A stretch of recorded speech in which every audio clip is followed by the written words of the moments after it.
Hello दोस्तों, कैसे हो। आज मैं आप लोगों के लिए एक और वीडियो लेके आया हूँ, महाकाल के कुछ रहस्य। तो आज आपको मैं बताऊंगा क्यों राजा या मंत्री महाकाल उज्जैन नगरी में रात का विश्राम क्यों नहीं करता है। तो आइए आज आपको ऐसी 3 चीज़ें मैं बताऊंगा इस वीडियो के लिए, जो आप बने रहिए इस वीडियो के साथ में। ध्यान रहिए, सबसे पहले इस चैनल को सब्सक्राइब कर लीजिए, बेल आइकन पर क्लिक कर लीजिए। जानिए महाकालेश्वर और काल भैरव मंदिर से जुड़े 3 बड़े रहस्य। जाने कैसे वहां पहुंचे और कहां ठहरे उज्जैन नगरी में आप पहुंचकर। आखिर क्यों एक राजा हो या मंत्री हो वहां रात नहीं गुजारता है। कैसे पड़ा महाकाल का नाम। जानिए इन 3 रहस्यों के बारे में आगे इस वीडियो में। महाकालेश्वर मंदिर को लेकर कई सारी भ्रांतियां हैं। जैसे कई लोगों को लगता है कि महाकालेश्वर का मेन मंदिर ही वो है जहां भगवान को शराब पिलाई जाती है, लेकिन मैं आपको बता दूं कि ये 2 अलग अलग मंदिर है। ये मंदिर बहुत दूर नहीं है। कहा जाता है कि इस मंदिर के गर्भगृह में से एक गुफा है जो महाकाल मंदिर से जुड़ी हुई है, जहां भैरव बाबा का मंदिर अपने आप में एक प्रसिद्ध है। वही महाकाल मंदिर से जुड़ी कुछ रहस्य बातें हैं। तो आज मैं आपको महाकाल मंदिर से जुड़े 3 गहरे रहस्यों के बारे में बताने जा रहा हूँ। इस लेख में यह भी बताने जा रहा हूँ कि कैसे आप महाकालेश्वर मंदिर पहुँच सकते हैं और यहाँ ठहरने के लिए कुछ बेहतरीन जगहों के बारे में भी बताने आया हूँ। तो चलिए जानते हैं। पहला चीज़ है, भैरव बाबा के मंदिर में पिलाई जाती है शिव को शराब। उज्जैन के महाकालेश्वर मंदिर और काल भैरव के मंदिर के बारे में आप तो जानते ही होंगे।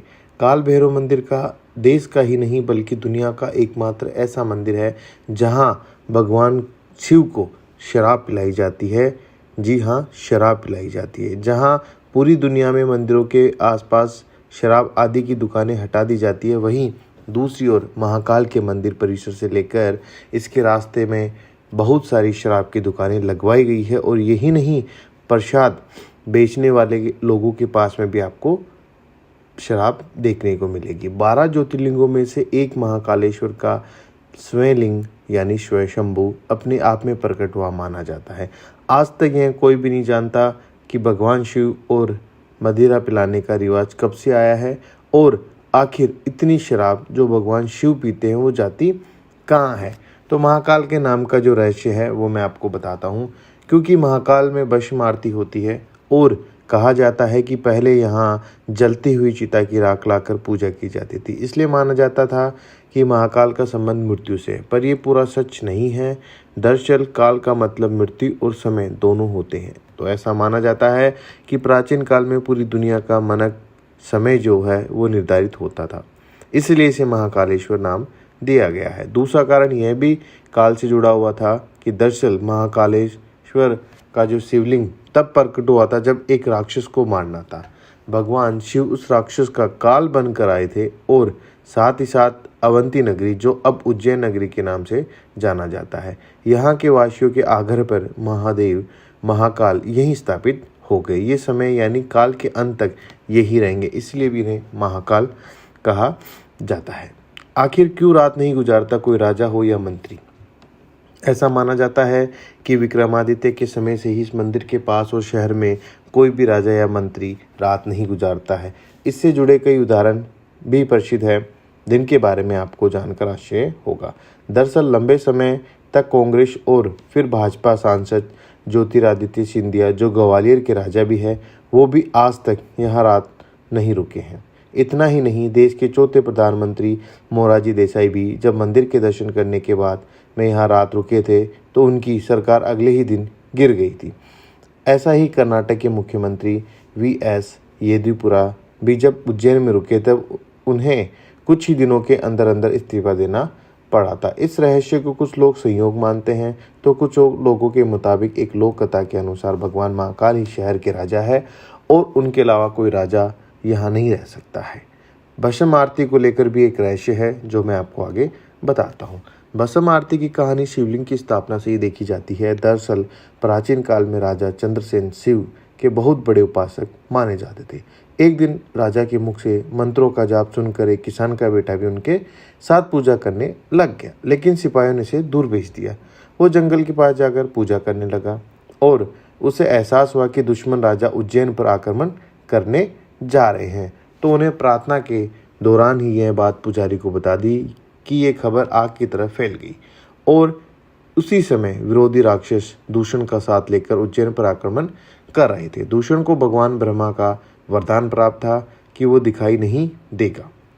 उसी वक्त पूरी राजा की जो प्रजा है शिव की आराधना में व्यस्त थे और उनके भक्तों को ऐसी पुकार सुनकर महाकाल प्रकट हुए। महाकाल ने दूषण का वध किया और उसकी राख से ही अपना श्रृंगार किया। उसके बाद वो यहीं विराजमान हो गए। तब से भस्म आरती का विधान बन गया है। ये दिन भी सबसे पहली आरती होती है। शिव पुराण के अनुसार कपिला गाय के गोबर से कंडे के साथ शमी, पीपल, प्लास, बेर के पेड़ की लकड़ियाँ, अमतलास और बरगद की पेड़ की जड़ों को एक साथ जलाया जाता है। इसके बाद ही राख बनती है, जिससे हर सुबह भगवान शिव की भस्म आरती होती है।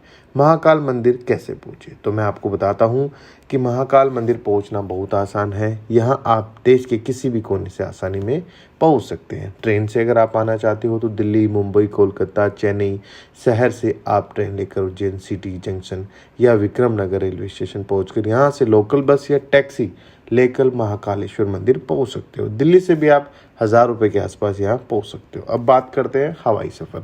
अगर आप हवाई सफ़र से पहुँचना चाहते हो तो महारानी अहिल्याबाई होलकर एयरपोर्ट उज्जैन का सबसे निकटतम हवाई अड्डा है। यहाँ से आप लोकल टैक्सी या बस लेकर जा सकते हैं। दिल्ली से हवाई यात्रा लगभग 6000 की पड़ेगी। अगर आप सड़क मार्ग से आना चाहते हैं तो अगर आप बस या निजी वाहन से भी आते हैं तो उज्जैन देश के लगभग हर राज्य से जुड़ा हुआ है। महाकाल मंदिर के आसपास ठहरने की जो जगह है मैं आपको बताता हूँ।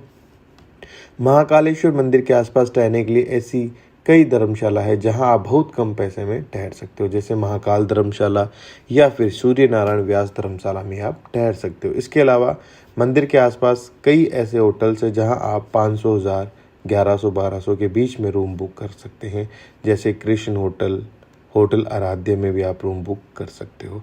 अब महाकाल मंदिर के आसपास खाने की जो जगह है वो भी मैं आप लोगों को बता सकता हूँ, क्योंकि अब जब रहना है, आना जाना हो गया तो पेट पूजा करना बहुत ज़रूरी है।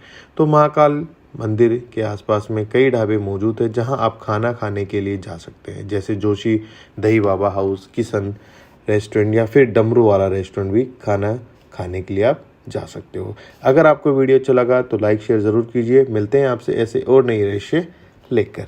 हर हर महादेव।